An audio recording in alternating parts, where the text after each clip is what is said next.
Setup का नाम 20HLC है। हम इस सेटअप में 3 एक्सपोनेंशियल मूविंग एवरेज का उपयोग करेंगे। सभी मूविंग एवरेज की लेंथ 20 रहेगी, लेकिन तीनों के सोर्स सेटअप को बदल के H माने हाई, L माने लो और C माने क्लोज रखेंगे। अब मैं आपको चार्ट के ऊपर इस सेटअप का सेटिंग करके दिखाता हूं। हम 3 एक्सपोनेंशियल मूविंग एवरेज का उपयोग करने वाले हैं। इसलिए सबसे पहले हम इंडिकेटर में जाकर एक्सपोनेंशियल मूविंग एवरेज को सर्च करेंगे। यहाँ पर हम एक्सपोनेंशियल मूविंग एवरेज को 3 बार इंसर्ट करेंगे। अब जैसे मैंने आपको सेटअप की सेटिंग में बताया, उसके हिसाब से हम मूविंग एवरेज की सेटिंग में चेंज करेंगे। सबसे पहली वाली मूविंग एवरेज की लेंथ वैल्यू बदल के 20 करेंगे और सोर्स में क्लोज से बदल के हाई करेंगे और स्टाइल में जाके इस मूविंग एवरेज का कलर ग्रीन करेंगे। यह मूविंग एवरेज हमेशा ऊपर ही रहेगी।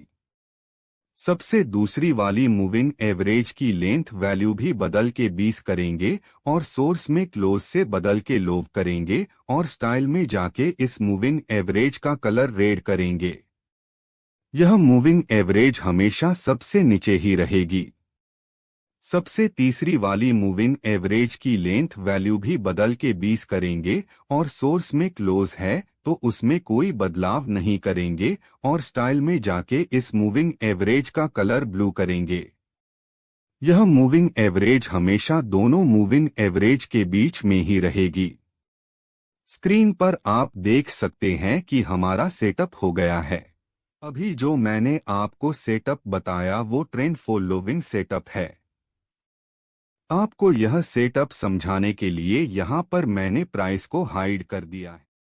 जैसे कि आपको स्क्रीन पर सिर्फ 3 लाइन दिखाई दे रही हैं, यह तीनों लाइन सेटअप की मूविंग एवरेज ग्रीन, ब्लू और रेड है। यह लाइन कभी एक दूसरे को क्रॉस नहीं करेगी बल्कि तीनों एक साथ समांतर चलेगी। जब प्राइस साइडवेज होगी तो तीनों मूविंग एवरेज ज्यादातर सीधी होगी। उसका मतलब है कि मार्केट में अभी कोई ट्रेंड नहीं है, तो मार्केट कोई भी दिशा में जा सकता है। ऐसे में कोई भी पोजीशन लेने से बचना चाहिए। जब प्राइस अप ट्रेंड में होगी तो प्राइस ग्रीन लाइन के ऊपर रहेगी और कुछ इस तरह से हायर हाई, हायर लो बना रही होगी। इसलिए मूविंग एवरेज ऊपर की ओर जाएगी। जब तक प्राइस ग्रीन लाइन के ऊपर है तब तक वह अप ट्रेंड यानी कि बुलिश जोन में है। ऐसे में हमें मार्केट में मंदी की पोजीशन नहीं बनानी है। जब प्राइस डाउन ट्रेंड यानी कि बेरिश ट्रेंड में होगी तो प्राइस रेड लाइन के नीचे रहेगी और कुछ इस तरह से लोअर लो, लोअर हाई बना रही होगी। इसलिए मूविंग एवरेज की ढलान नीचे की ओर रहेगी। जब तक प्राइस रेड लाइन के नीचे है तब तक वह डाउन ट्रेंड यानी कि बेरिश जोन में है। ऐसे में हमें तेजी की पोजीशन नहीं बनानी है। अभी अहम मुद्दा यह है कि पोजीशन कब लेनी है। चलो सबसे पहले एंट्री के नियम बता देता हूं।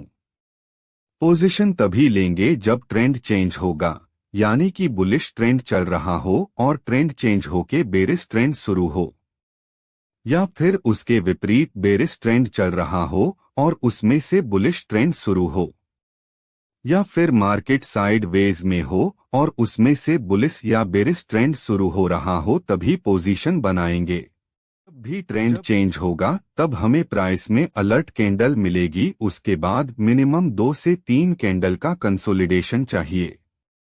अलर्ट कैंडल का फॉर्मेशन ज्यादातर मूविंग एवरेज को टच नहीं करेगा। अलर्ट कैंडल के बाद जो कंसोलिडेशन होगा वो मूविंग एवरेज के नजदीक होना चाहिए। उसी के बाद ट्रेंड ब्रेकआउट मिला तो ही हम एंट्री लेंगे।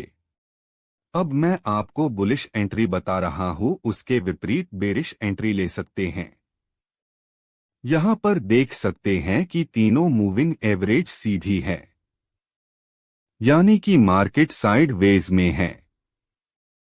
लेकिन इस पर्टिकुलर एरिया से मूविंग एवरेज ऊपर की ओर जा रही है। इसका मतलब है कि मार्केट साइड वेज में से अपर ट्रेंड यानी कि बुलिश हुआ है। चलो अब मैं इस चार्ट पर प्राइस को प्लॉट करता हूं। आप देख सकते हैं कि जब प्राइस साइड वेज में था तो मूविंग एवरेज सीधी थी और मार्केट में कोई ट्रेंड नहीं था। लेकिन यहां से ट्रेंड साइड वेज में से बुलिश हुआ है और यह जो दो कैंडल मार्क की है वो हमारे लिए अलर्ट कैंडल है।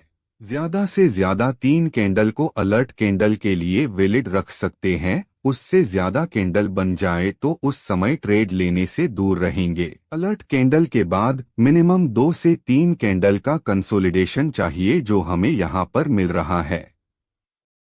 अभी हम बुलिश ट्रेंड की बात कर रहे हैं तो कंसोलिडेशन का एक और नियम ऐसा है कि कंसोलिडेशन के दौरान कोई भी कैंडल मिडल मूविंग एवरेज जो कि ब्लू लाइन है उसके नीचे क्लोज नहीं होना चाहिए, वरना यह सेटअप फेल माना जाएगा।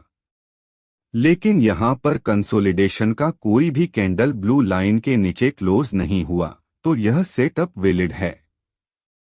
अब जैसे ही पूरे कंसोलिडेशन का हाई ब्रेक होगा तब हम एंट्री ले सकते हैं और कंसोलिडेशन के नीचे स्टॉप लॉस रख सकते हैं और अपने रिस्क रिवॉर्ड को ध्यान में रखते हुए ट्रेड क्लोज कर सकते हैं। यह था पूरा बुलिश एंट्री का प्रोसेस। चलो अब बेरिश एंट्री को देखते हैं। नियम वही रहेंगे, सिर्फ खरीदने के बदले पहले बेचना है। इस कैंडल को देखिए, इसने लाल मूविंग एवरेज के नीचे क्लोज दिया है, इसलिए यह ट्रेंड चेंज का अलर्ट है और यह कैंडल हमारे लिए अलर्ट कैंडल है। अलर्ट कैंडल के बाद हमें कंसोलिडेशन चाहिए और यह सेटअप बेरिश है, इसलिए कंसोलिडेशन के दौरान कोई भी कैंडल ब्लू लाइन के ऊपर क्लोज नहीं होना चाहिए। यहां पर कंसोलिडेशन के दौरान कोई भी कैंडल ब्लू लाइन के ऊपर क्लोज नहीं हो रहा है, इसलिए यह परफेक्ट बेरिश सेटअप है और इस कंसोलिडेशन के कारण मूविंग एवरेज का ढलान भी नीचे की ओर हो गया है। अब जैसे ही कंसोलिडेशन का लो टूटेगा हम बेरिश एंट्री ले सकते हैं। स्टॉप लॉस कंसोलिडेशन के हाई पर रख सकते हैं और अपने रिस्क रिवॉर्ड को ध्यान में रखते हुए ट्रेड क्लोज कर सकते हैं। इसी तरह सेटअप सरल है और उतना ही असरकारक है। सिर्फ अच्छी प्रैक्टिस की आवश्यकता है। कुछ उदाहरण देता हूं जिससे सेटअप सरलता से समझ में आए। उदाहरण में चार्ट की पिक्चर क्लियर लगे, इसलिए मैं चार्ट पर शॉर्ट फॉर्म का इस्तेमाल करूंगा। अलर्ट कैंडल के लिए ए, कंसोलिडेशन के लिए सी, ब्रेकआउट या ब्रेकडाउन के लिए बी। स्क्रीन पर नेचुरल गैस का चार्ट है, उसमें ब्रेकआउट देने के बाद प्राइस तुरंत नीचे आ गया। अगर ट्रेड लिया है तो समझो स्टॉप लॉस हिट हो गया। लेकिन ऐसे फेक ट्रेड से बचने के लिए एक्यूरेसी बूस्टर का नेक्स्ट वीडियो में एक ऐसा फिल्टर बताऊंगा जिससे आपकी ट्रेडिंग और इन्वेस्टिंग में सफलता का चार्ट बुलिश हो जाएगा। तो दोस्तों, वीडियो को लाइक करें, शेयर करें और चैनल सब्सक्राइब करना न भूलें।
आने वाले वीडियो में एक्यूरेसी बूस्टर का वीडियो, जिसका वर्णन संक्षिप्त में मैंने अभी बताया। सेटअप को समझने के लिए एक्स्ट्रा उदाहरण का वीडियो, यह वीडियो जब पॉसिबल होगा तब पोस्ट करता रहूंगा।